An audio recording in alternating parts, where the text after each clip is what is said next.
Our lesson this morning is taken from 1 John chapter 3, verses 1 through 3. And I want to start off by reading this little paragraph to you.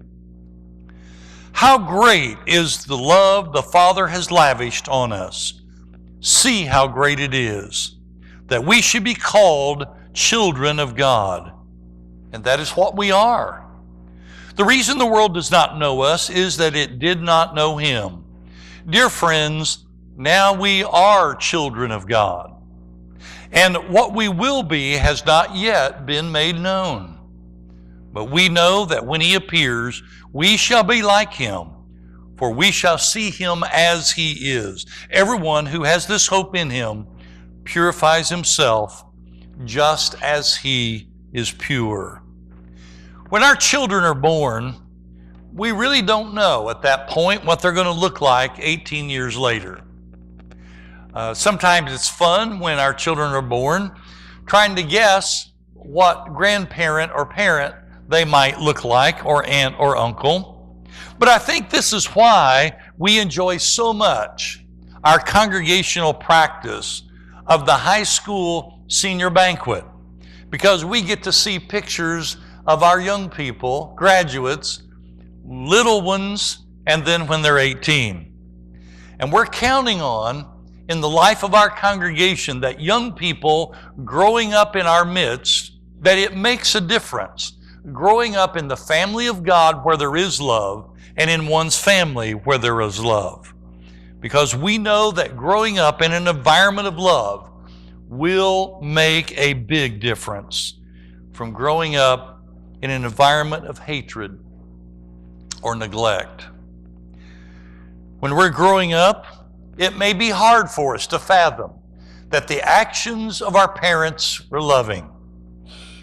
And I suspect that one of the greatest things that young parents today need to often hear is that one of the most loving things they can do for their children is often to say no when boundaries are being set.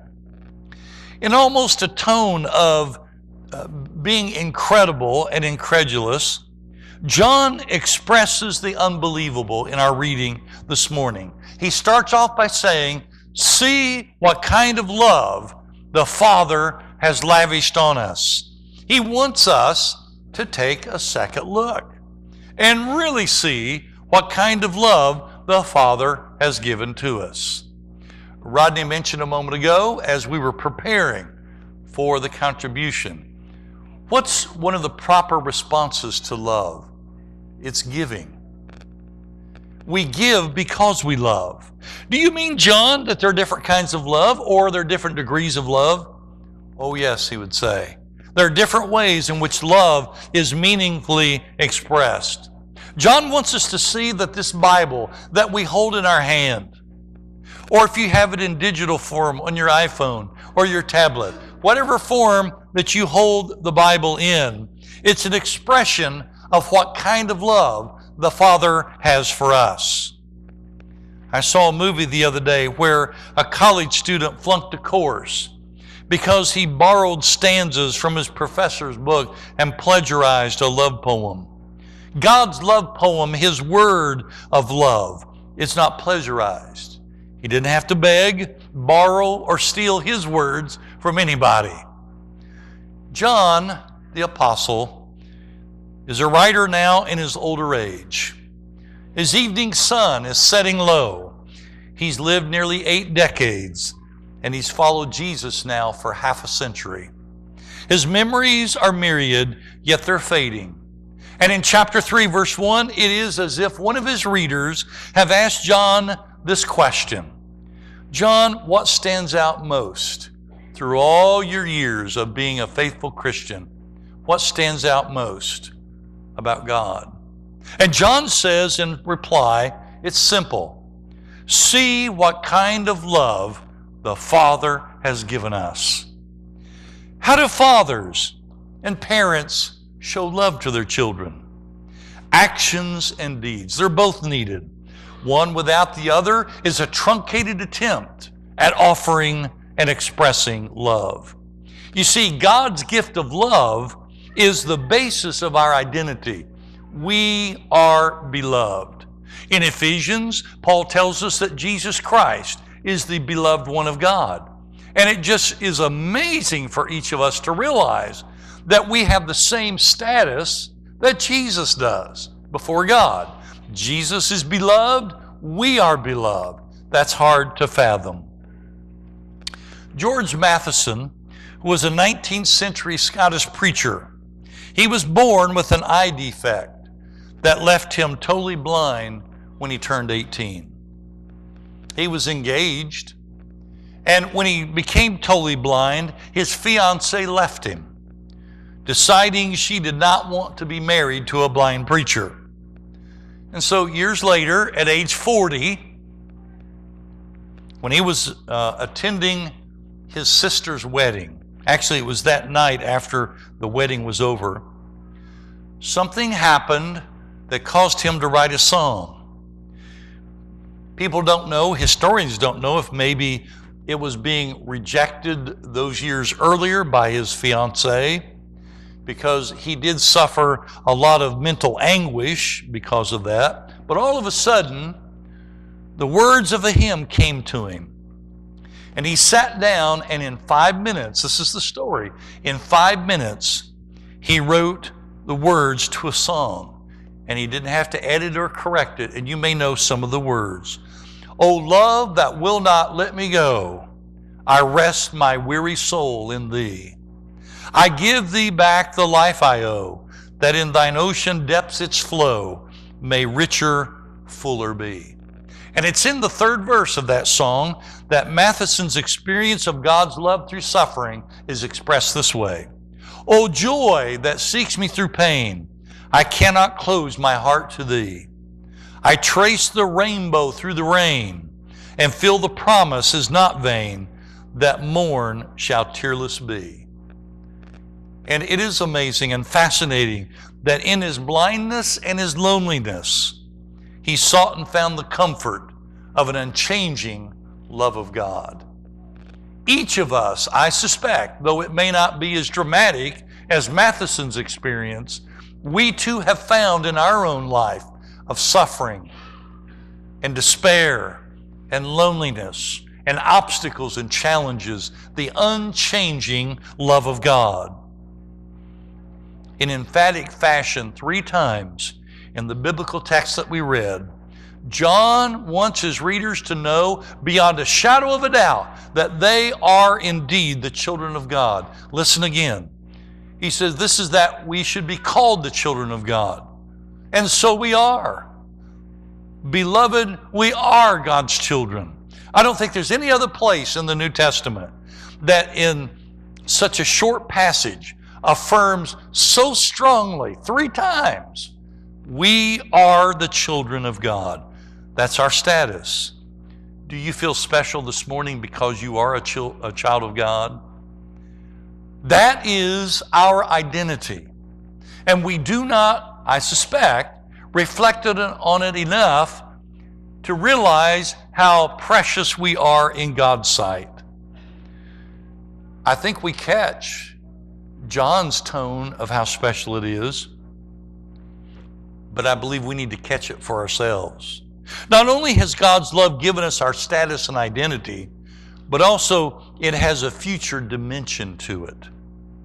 Remember, we briefly mentioned that we don't know what a newborn is going to look like in the future, but we certainly love the before and after pictures, don't we?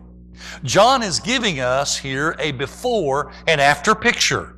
He says, and what we will be has not yet appeared, but we know that when he appears, we shall be like him, because we shall see him as he is. What we will be. We don't know what that's going to be. It hadn't happened yet. And John doesn't use the language of Jesus coming, the parousia, the coming, which is what Paul likes to use. John uses the word appearing. We will be. This appearing emphasizes a spiritual reality that we're going to be present among. Jesus appearing. We'll be in the midst of our Lord in a different way that's totally new. When he appears, we shall be like him. Boy, don't you wish you knew exactly what John was talking about there. But it does remind me of Paul's discussion in 1 Corinthians 15. Here's what Paul says. But someone will ask, how are the dead raised? With what kind of body do they come? Oh, you foolish person, Paul says. What you sow does not come to life unless it dies. And what you sow is not the body that is to be, but a bare kernel, perhaps of some wheat or some other grain.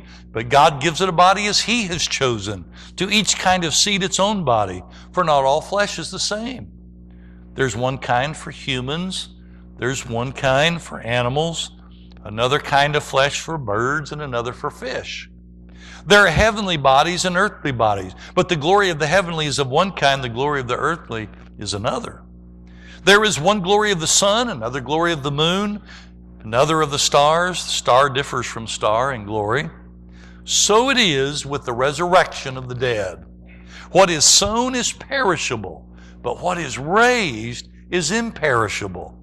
What is sown is in dishonor, but what is raised is in glory. It's sown in weakness. It is raised in power. It is sown a natural body. It's raised a spiritual body. If there's a natural body, there's also a spiritual body. Thus it is written, the first man, Adam, became a living being. The last Adam became a life-giving spirit. But it's not the spiritual that's first, but the physical, the natural, then the spiritual. The first man was from the earth, a man of dust. The second man is from heaven. As was the man of dust, so also are those who are of the dust. And as the man of heaven, so also are those who are of heaven. Just as we have borne the image of the man of dust, we shall also bear the image of the man of heaven. Listen now what we will be. Remember what we will be. Imperishable, glorious, raised with power, a spiritual body, bearing the image of the man of heaven. What a future to anticipate. It's completely different from our experience now. We shall see Him as He is. What a future sight to behold. We apparently will gain the ability to have spiritual eyes to see the last Adam who became a life-giving spirit. No more discussion about the historical Jesus. This will be a surprising revelation and appearing of the spiritual Jesus, the image of the man of heaven. Finally, John tells us in our lesson this morning that the Father's love becomes for us a purifying hope. In some of the most bizarre language connected to hope and salvation, John affirms that we can purify ourselves. Really? I read that and I went, really? We can purify ourselves? It's first and foremost a hope that's resting all eggs in one basket approach. We've grounded our hope in the appearing of our Lord and Savior, Jesus Christ. He's the man of heaven. The good news of the gospel has a future dimension to it. And John is painting for us this unmistakable picture of what future hope is all about. It's not a political system, though we might be told that this year. It's not a financial landfall. It's not a position of power. It's not a life of self. Rather, John is talking about where motives are boiled down to the simple, and it's life lived on God's terms. When we hope in Jesus, we purify ourselves as He is pure. And John is giving us a preview of coming attractions. It's a lot like an experience I had recently where I saw the advertisement of the trailer of a movie that I really, really wanted to take Nancy to. I went online and searched every way possible for this movie, only to find out it was released in select cities. And so, as you know, it didn't come out first in Oak Ridge. It came out in New York and LA. And even though we kept seeing trailers on different TV networks, couldn't get tickets. And I kept searching. I went from 10 miles out from Oak Ridge, 20, 30, 40, 50. No theater had the movie. I went East Tennessee, still nothing. I went the state of Tennessee, still nothing. One thing worse than the trailer of a movie is the trailer of a movie that's a teaser and you can't get tickets. Our aged Apostle John is giving us a trailer here, and he's showing us how to get tickets for the coming attraction. We don't have to be left out when he appears. Before this lesson, I don't think I ever seriously thought of the notion of hope purifying. Not hope. You see, this has an Old Testament sacrificial background of purification from various contaminations and being unclean. It then becomes a way in the New Testament of talking about the personal internal cleansing of the heart. And James and 1 Peter both use this. That our faith is purified by fire. It becomes like gold. It is precious. In Philippians 2, verses 12 and 13, remember I said earlier what was sort of astonishing is where John could say, purify yourselves. You're like, really? Well, listen to the passage in Philippians. Paul says the same thing. Therefore, my beloved, as you have always obeyed, so now, not only in my presence, but much more in my absence, work out your own salvation with fear and trembling. That sounds like I got to do it all myself, doesn't it? But if we stop there, we sell Paul short of the good news of the gospel. Listen to the next verse.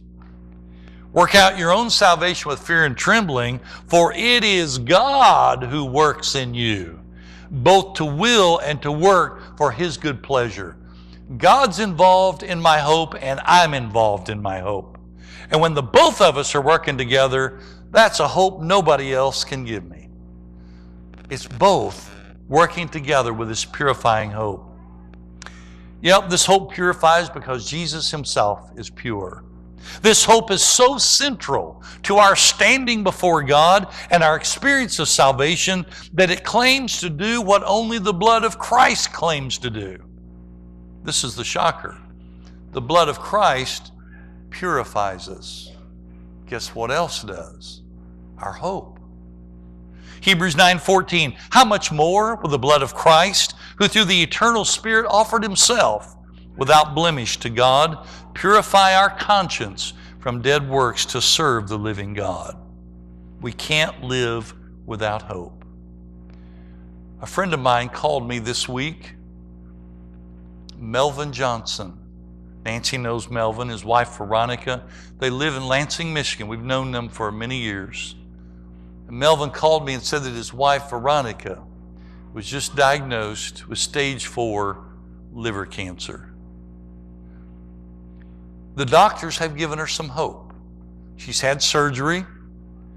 He's going from Sparrow Hospital with her, and just as soon as she can get her strength, transferring her to the University of Michigan Hospital, where they specialize in the kind of cancer that she has had. And they're going to be going to Ann Arbor, Michigan. And Melvin said, the doctor has given us so much hope. And he said, that is what we're hanging on to. Isn't it amazing? We find ourselves in various situations of life saying that to other people. We're hanging on to hope. We can't live without it. Nearly 80 times in the New Testament, the idea of hope is referred to. Our Bibles are books of hope. You want a better life? You go to the book of hope.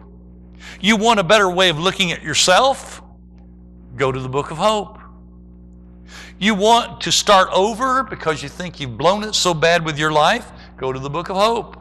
You want your relationships to be better? Go to the book of hope. You want an exciting destiny where this life means something because of what's coming? Go to the book of hope. Oh, the book of hope. Maybe you're thinking, yeah, it's a book of hope, but I'm a person of no hope. I've lived a life of sin so much there's no hope for me. And if we're honest, we may be caught up in our life of sin because at least for a moment it seems pleasurable. And we don't often consider the long-term consequences. So we need motivation for purity. John says our motivation should be that we are God's beloved children and Jesus is going to appear. That should motivate us to purify our lives now. I read the story recently, I didn't know this, when Jimmy Carter was president, on occasions he would show up at people's homes and spend the night with them. Now, I'm certain, of course, he didn't drop in unannounced, but can you imagine if you knew that you had a certain date that the President of the United States was going to drop in your house, have dinner with you, and spend the night? I think if we knew that, can you imagine how much cleaning up we would do and how we would spiff up our house just to make sure it was okay for the President? Well, think about cleaning house before the Lord. The Lord's coming. He's going to appear. And we live a life that is purified with that hope. When you see Him in glory, we'll be like Him. And if we have our hope fixed on Him, we can start cleaning house now. Don't wait till it's too late. You don't want the Lord, as one writer says, you don't want the Lord to come who is pure and find you living in a filthy house. Think about that. We don't want the Lord to catch us unawares. But as John said, beloved, see what manner of love the Father has lavished on us. If you need to experience that love, give your heart to God. Come in obedience, humble, humility of heart, repenting of a life of sin and self, and living for the devil. And you want to live for God. Let this be your moment this morning of decision and saying, I want my life to say to people, see what manner of love the Father has given us, while we stand and sing.